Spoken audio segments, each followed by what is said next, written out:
Magandang araw po sa inyong lahat, lalo na sa ating mga pinuno, kawal, kawani at pamilya na hukbong katihan ng Pilipinas.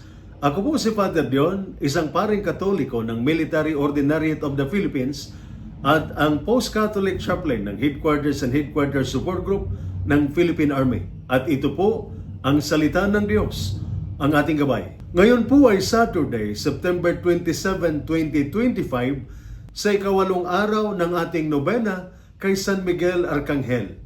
At ang ating tema sa ating pagdiriwang sa araw na ito ay proteksyon para sa pamilya, lakas para sa mga sundalo. Ang ating unang pagbasa mula sa aklat ni Zacarias, chapter 2, verses 5 to 9 and 14 to 15, ay nagpapaalala sa atin na ang Diyos ang ating pader ng apoy. Sa pagbasa, sinabi ng Diyos sa pamamagitan ni Propeta Zacarias, "Ako'y magiging pader na apoy sa palibot niya at ako ang kaluwalhatian niya." Isang makapangyarihang larawan ito. Ang Diyos mismo ang ating pananggalang. Ang pader ng apoy ay nangangahulugang walang kaaway ang makapasok, at ang presensya ng Diyos sa ating kalooban ang tunay na pinagmumulan ng lakas. Para sa ating mga sundalo, paalala ito na kahit mahalaga ang armas, disiplina at taktika, ang tunay na proteksyon ay galing sa Diyos.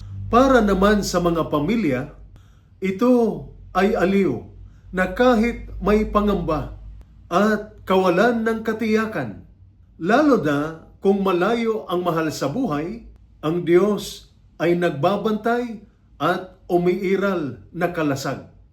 Ang ating ebanghelyo naman mula sa ebanghelyo ni San Lucas, chapter 9, verses 43 to 45, ay nagpapaalala sa atin ng lakas sa harap ng krus. Ipinahayag ni Jesus sa kanyang mga alagad sa ebanghelyo ang kanyang nalalapit na pagdurusa at kamatayan. Hindi pa nila lubos na maunawaan. Ngunit tinuturo niya kung saan matatagpuan ang tunay na lakas. Hindi sa pag-iwas sa krus, kundi sa tapang na pasanin ito ng may pananampalataya.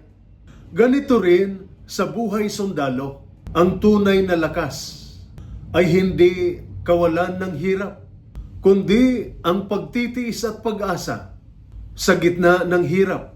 Para sa pamilya, ito ay katapatan at pagtitiyaga sa kabila ng pangungulila, paghihintay o sakripisyo.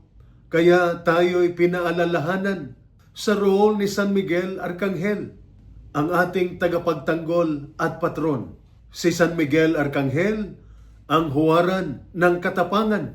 Siya ang pinuno ng hukbo ng Diyos na sumisigaw, "Sino ang katulad ng Diyos?" Sa Kanya nakita natin ang katapatan at pagtatanggol laban sa masama.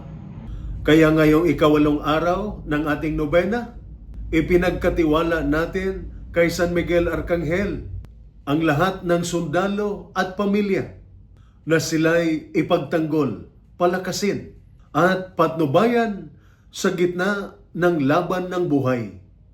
Ito po ang salita ng Diyos, ang ating gabay. Manalangin tayo.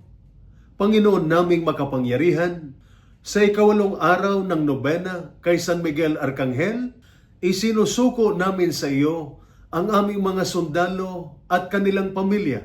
Ikaw ang maging pader nilang apoy sa gitna ng panganib. Ikaw ang maging lakas nila sa oras ng hirap. At ikaw ang maging kalasag laban sa anumang kaaway.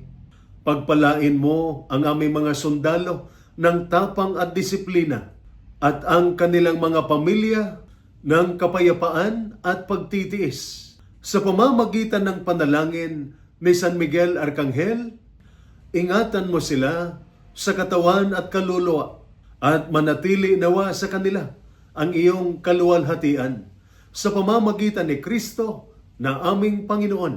Amen. At sumainyo at sa inyong pamilya ang pagpapala na makapangyarihang Diyos, Ama, Anak at Espiritu Santo. Amen.